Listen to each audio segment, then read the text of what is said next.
Assalamualaikum warahmatullahi wabarakatuh. Sekilas tentang zakat.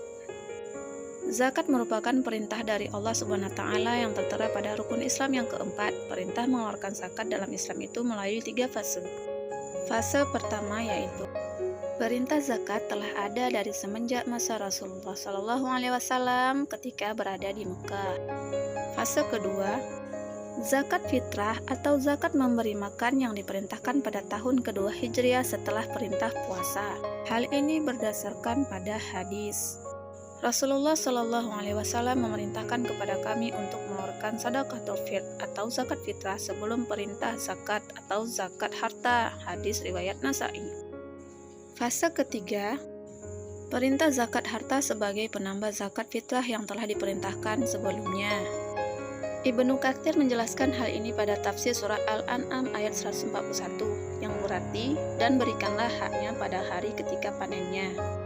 Kata zakat disebut sebanyak 32 kali dalam Al-Quran. A'udzubillahi minasyaitonirrajim. Wa aqimus salata wa atuz zakata warka'u ma'ar raki'in. Shadaqallahul azim. Yang artinya, dan dirikanlah sholat, tunaikanlah zakat, dan rukuklah beserta orang-orang yang rukuk. Quran Surah Al-Baqarah ayat 43. Jenis zakat ada 2, yaitu zakat fitrah dan zakat mal.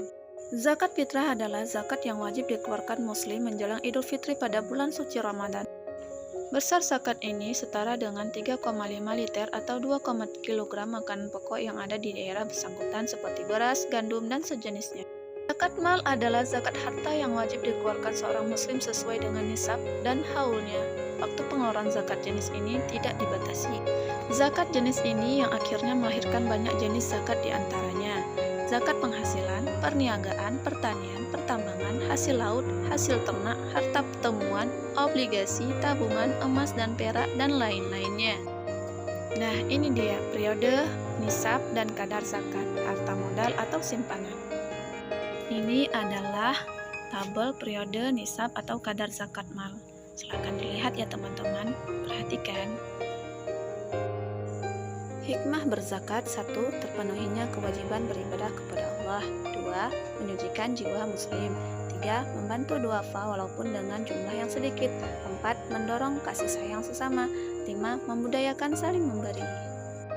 Semoga video ini bermanfaat.